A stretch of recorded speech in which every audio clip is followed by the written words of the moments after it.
Hey everybody, I know it's been a while since we last spoke. That's obviously on me. Thanksgiving just gets in the way sometimes. I told you earlier in the year a story about the landscape of my week and how the recording of these videos is typically done on Thursday, sometimes Friday afternoon if I have the time.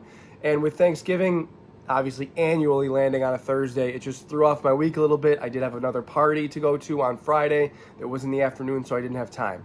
And I apologize because I didn't get to preview the Sunday night game against the Niners, and I didn't have any type of reaction content coming off the huge win against the Chiefs leading into the bye week. So again, that's on me, and I'm sorry. But I want to review both of those things. I want to talk about this week's game against the Rams as well. Let's talk about the Chiefs game first. What a declaration of MVP worthiness by Josh Allen. I think he's been worthy of the MVP for a few years now. Unquestionably one of the best quarterbacks in the league, has the numbers to back it up. And while his numbers aren't super strong this year, they're still very good, don't get me wrong. But like Joe Burrow has incredible numbers this year, but they're 4-8. So he's not going to win. And that's because the award typically goes to the quarterback. It's pretty much a quarterback award now. The quarterback of the team that wins the most. So that's why you're looking at like the Jared Goffs and the Josh Allens, the Jalen Hurts, Lamar Jackson again, even though I think he's falling out of it a little bit, especially with this most recent loss to the Eagles. Saquon Barkley has thrown a name in the mix. But the reason it's a quarterback award is because think about that. I mean, if you put Saquon Barkley back on the Giants, are they that different? I don't think so. What's he worth to them? One more win, maybe? I don't know. I genuinely don't know. I'm asking. You put Josh Allen, Lamar Jackson, Joe Burrow on the Giants, what happens then? I think they win multiple additional games. And that's why the MVP tends to go to the quarterback. It's become a quarterback award. And, Saquon Barkley, for as good of a season as he's having, a perfect fit for Philly, and an outside chance at breaking the rushing record, I think it's an uphill climb for him to win. That's why Josh is in the driver's seat for it right now. And he's in the driver's seat because of that fourth down play. Real Michael Jordan-esque type of performance by Josh. I mean, he's getting the ball. He's going to make a play with his legs. And he does it anyway. You can't stop him. The Michael Jordan comparison comes in because he's going to take the last shot. Try to defend it the best you can. He's going to get it off. Michael Jordan, I think wasn't there that commercial he missed 26 times? I couldn't, I don't know. I guess I'm just going to end this comparison there. I don't really know where I'm going with that. Michael Jordan's like, yeah, I missed 26 game-winning shots in my life. Josh Allen don't miss. Okay? The whole point of that comparison was just to tell you that you knew what the play was going to be. And the Chiefs knew what the play was going to be. The stadium knew what the play was going to be. Tony Romo knew what the play was going to be. I'd watch for Josh and his legs here, Jim. There it is. And there it goes. Jim Nantz calling it the play of the year of the NFL. I don't know. Maybe. Given the caliber of opponent, given, the stakes. And the stakes really actually weren't that high, I suppose, because the Bills are still one game back in the, in the race for the 1 seed. But just a really good moment for Josh Allen, a really good moment for Bills fans. And I talked about it in the week leading up. It doesn't make me feel better about their Super Bowl chances necessarily because I need to see this happen in the playoffs. They beat them in the regular season all the time. They're like 4-1 against them in the regular season. I need to see it in the playoffs. Until that happens, I'm not going to feel better about it necessarily. I felt good when they beat them. Don't get me wrong. It's the best when you beat like a team that's been your rivals. But again, that's all you could do that day. You couldn't play them in the playoffs that Sunday night. All you could do was beat them because they were on the schedule in week 11. And they did that. So I'm happy with it. The Chiefs are really just, what an annoying team. The Bills went up 23-14 with, I don't even know how much time was left necessarily, but then the Chiefs go on this drive and you feel like you've got them. Like they haven't done much all day. They've punted a lot. They haven't moved the ball very well on you. It's 23-14. Like they used Xavier Worthy on one drive. I heard people talking about like, wow, they really unleashed Xavier Worthy. No. Xavier Worthy had 4 for 61 and 1. Do you know what he had on the drive he scored on? 4 for 61 and 1. They used him on one drive. Anyway, I really wanted to throw that in there because it annoyed me when I heard it. But they're annoying in the sense that it feels like you've held them down all day. And I think this happens on a weekly basis because they've done it in the weeks following this. They've done it. They did it against the Panthers. They did it against the Raiders on Black Friday. Oh my God. You think you're holding them down.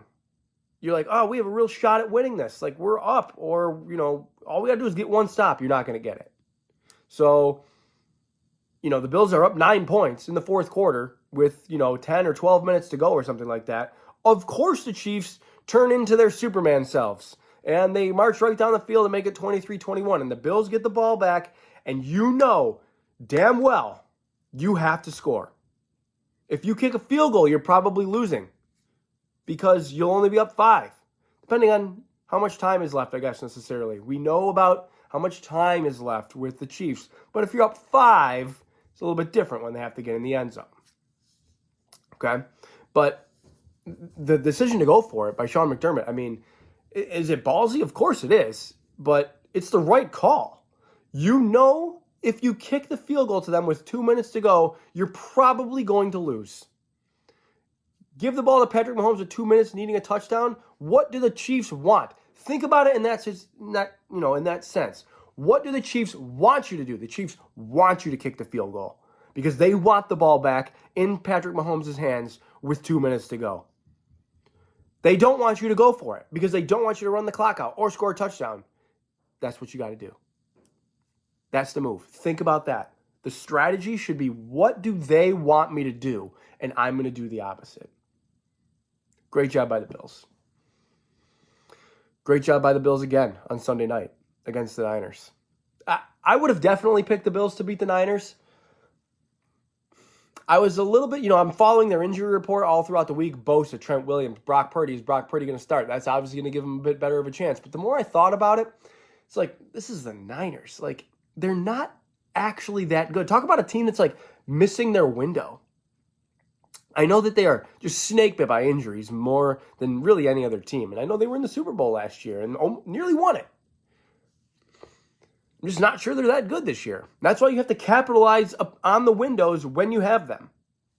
That point can be applied to the Bills too.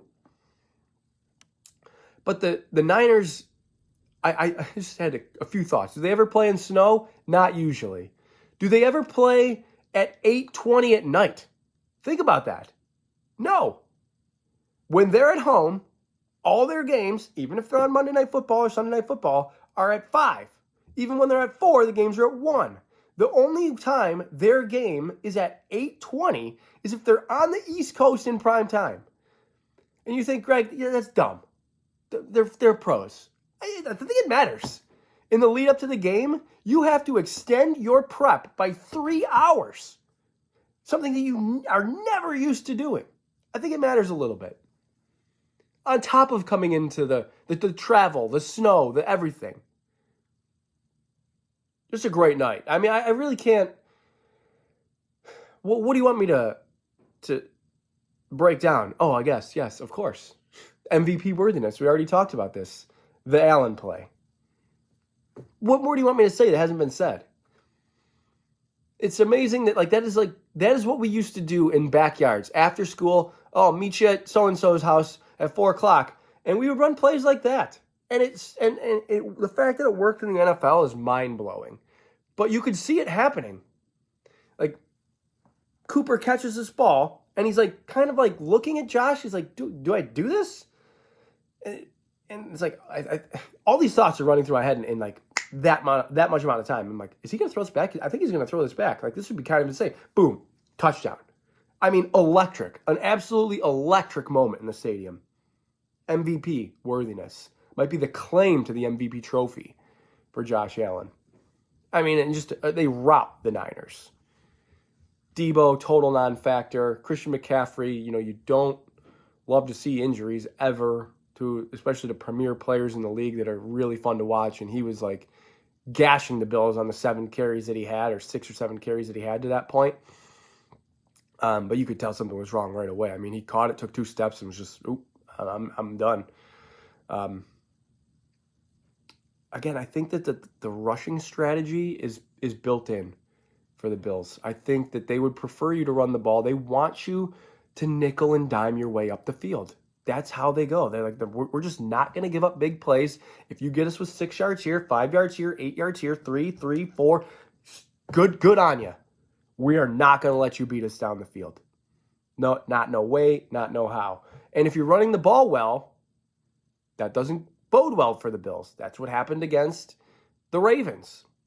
The Ravens were running the ball well with Derrick Henry. That's where this whole we don't match up well with the Ravens thing comes in, because the Bills like to run the smaller nickel and the Ravens like to put extra tight ends and fullbacks on the field and just beat you into oblivion. That's the reason they don't match up well with them. It's not saying they can't beat them.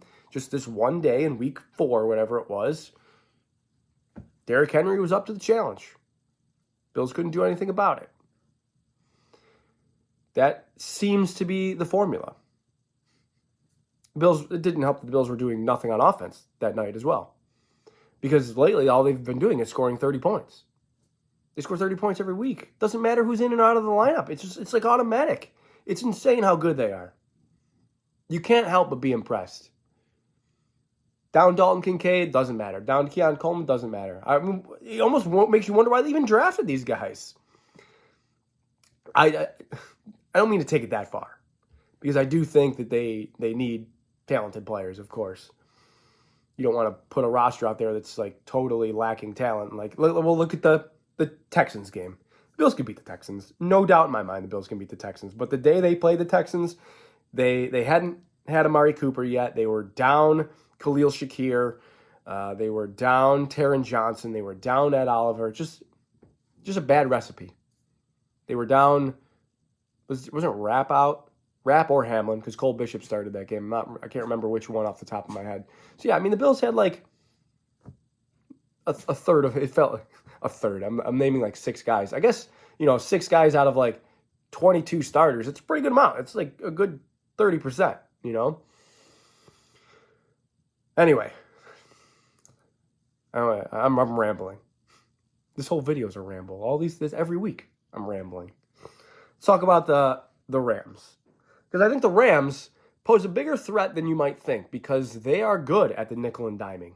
They have a talented running back in Kyren Williams. They have receivers that like to get open in zone, that can find the holes in zone, they're schemed well by Sean McVay with Nakua and Cooper Kupp, of course. They have 4 receivers with over 400 yards. The Bills have 2. The Rams have 4. Kupp, Nakua, Tutu Atwell, and Demarcus Robinson. So these guys are getting the ball, even when even when Nakua and Kupp have been missing time, these guys are still getting the football. These guys are stepping in, Robinson and Atwell, and getting the ball and producing. The Rams have just been on a weird thing lately. They've alternated wins and losses their last 5 games. The 3 wins are road wins. The 2 losses are home losses. So, I mean, I can't go against the Bills, especially with they're getting healthier. They're hitting their stride in terms of health. They're getting probably Coleman and Kincaid back this week. Dwayne Carter should come off IR soon. Matt Milano is back in the lineup. The Rams are a little desperate. Don't get me wrong. The Rams are really in the thick of it in the NFC West. And I think they have the ability to beat the Bills for sure, because I like the way that they play offense, but their inconsistencies just don't match up for me. So I'm picking the Bills. I'm going to pick the Bills to win until further notice, probably, because they just keep steamrolling everybody. They just keep being good on defense. They keep getting to 30 points. So yeah, 30. The Bills are going to score 30. Shocking. 30 to 22. Bills over Rams. Guys, thank you for coming this far in the video. Thank you for having patience with me over the past few weeks. Hit me up on Twitter. My Twitter handle and YouTube username are the same thing. Enjoy your weekend. Enjoy the game. And as always, above all else, go Bills.